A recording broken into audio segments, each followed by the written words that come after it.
If you don't have these 8 important elements, you can forget about having a great kitchen. Sure, you'll technically be able to roast a turkey and cook a meal for your kids, but you'll be missing out on what truly makes a kitchen worth investing in. And the first one is absolutely essential, but it doesn't get talked about near enough in the conversation when it comes to kitchen design, kitchen layout, and having a great kitchen. But without it, you can be sure you'll be in a real mess if you don't do this part right. And that is having it installed properly. The installation of your cabinets is not the funnest thing to talk about, I get it, when you're comparing it to all the other stuff out there in the world of kitchen design. However, it is so vital that you get your kitchen installed either by a professional or by yourself as long as it is done properly. I can assure you that finding a great installer is worth its weight in gold. Sure, I can design a really nice functional kitchen, maybe a very beautiful and aesthetically pleasing kitchen, but if it is not for the installer, they really make the vision come to a reality. All the pictures of kitchens you see on Google Images, in a blog post somewhere, on a magazine, on this channel, anywhere you see a kitchen picture, there is an installer that is responsible for that. It is worth the investment to hire a good installer and to make sure the job's done right. While finding a great installer is absolutely essential, if what they're installing is a complete hodgepodge mess of cabinets that does not make sense, this will not be good. And this is where the next important element that makes a great kitchen comes into play. It has to do with planning with your designer or with a contractor builder in order to come up with a very good kitchen layout and plan. Many interior designers, contractors, builders will have varying degrees of experience in designing and installing kitchens. I do encourage you to seek out a kitchen design professional, someone who focuses on designing kitchens, along with these other professionals that you will be talking to. Sometimes this is a free service that cabinet companies will provide to you because they're trying to sell you a product. And this is completely fine, and it can be a great way to do it. However, don't be adverse to hiring a professional kitchen designer so that you can get the best possible results. One thing I hear from many clients is, I just want someone who knows what they're talking about and knows what they're doing, because I surely don't. Working with a skilled kitchen designer will definitely be the difference between a good kitchen and a great kitchen. Hey, if you're renovating a kitchen and would like to have a second set of eyes on your design, there's a link in the description below for a one-on-one consultation with me. For 60 minutes, we get into the weeds about your particular kitchen, answer your questions so that you can be confident that you're getting the most functional kitchen for your needs. Click the link below, and I hope to chat with you soon. So now we have an impeccably designed kitchen installed to the highest standards. But the problem is, it is complete garbage junk material. It won't last 5 years, and this is a real problem. So the next thing that should be plugged into this equation that makes a great kitchen is good quality products. Now, I do admit there is a little debate over what is good quality and what is bad quality. And sometimes this is somewhat subjective depending on what your standards are and what you want out of what you're paying for. Plus, there's a wide variety of quality even within particular niches within the cabinet industry. For instance, if you're choosing an RTA cabinet ready to assemble, there are many options to choose from. Some have a better quality than others. And if you're using custom cabinets built specifically for your kitchen from scratch, there is also a wide variety of quality in that niche. So here's a little advice on how to source out what is the good quality. One is to look for certifications. If the company that is providing you cabinets has particular certifications, such as a KCMA certification, this is a good sign. This means that they've had their products tested for wear and tear so that it can last however long they're saying it's supposed to last. Hopefully 10, 15, 20 years. The second thing you'll want to do is look at the specs of those cabinets to determine how they're built and what they're built out of. If you're looking at a cabinet that is plywood, this is usually great. So check to see the thickness of the sides, check to see the thickness of the floor, how it is constructed. Is it screwed together? Is it stapled together? Is it glued and doweled together? Is it just assembled with duct tape? Like, you have to be able to know, how is the cabinet assembled? Or if I'm assembling it, what are the instructions? How do I assemble this? Do I have to glue it? Are there just screws? Are there just cam locks? All of these things will help you determine a good quality product. For instance, if a cabinet is just stapled together, it's not going to be as sturdy as a cabinet that's screwed together or doweled together. Finding out this information will help you to determine the quality of the product you're getting. Is the company using plywood? Are they using particle board or MDF or hardboard? What are the materials that they're using to make their cabinets? What are their doors made of? Are they wooden doors? Are they thermoplastic doors? Are they coated doors? Are they polyester wrapped doors? There's so many different types of doors. What is a good quality door, Mark? Well, if you're asking me, I would say that a wooden door is a really good quality door. But that doesn't mean a one-piece MDF door that's routed out and thermoplastic isn't good either. They're just different. They can both last a long time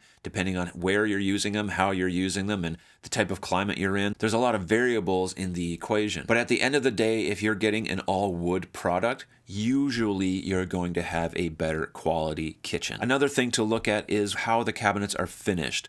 What's the paint or stain procedure that they use in order to finish their cabinets? Because they're not all equal. There's 4 ways that they finish cabinets in a factory for painting or for staining. There's a lacquer and pre-catalyzed lacquer. I'm not going to go into what the details of what they are right now, but just know that they are the lowest quality of finishes that you can get in a kitchen. So if the cabinet company says we use a pre-catalyzed lacquer, you'll know, okay, I'm not getting the highest quality finish. Then there's post-catalyzed conversion and polyurethane. These are the higher standards, and both of them are pretty equal in the industry. Some saying polyurethane is a little bit better, but also a lot pricier. Okay, that's a lot of information, and I hope I didn't bog you down too much. The rest of these are very important as well. Now that we have the installation, the planning, and the actual quality of the cabinets figured out, we have a really good base. Now the rest of these elements really come to life in the planning phase, and this is where your kitchen truly starts to become great. We all use our kitchens differently, and this next element comes into play because of you and the way you use your kitchen. It's what I call intentional design.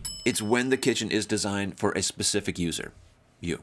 I often advise clients to think about their current kitchen and the things that they really love about it. Just because you want a new kitchen or need a new kitchen doesn't mean that your old kitchen doesn't have elements that you really enjoy and want to bring into the new kitchen. Don't abandon everything because it's your older kitchen. There are elements that you should transfer over. This means you're being intentional about the design because you want your kitchen to be designed specifically for you. Working with your designer, figure out ways to not only fix the negative parts of your kitchen, but enhance the good parts. Also, be intentional about what, where, and how you are storing specific things in your kitchen, like small appliances, pots, cookware, specific utensils, or items that you need for canning, baking, or making lunches for the kids. The more intentional and specific you are in the planning stage, the less random of a kitchen you'll end up with. While you're being intentional, the next element that you'll need to be concerned with is going to be balanced with the overall size of the space you're dealing with. Arguably, this will be easier the larger your kitchen is.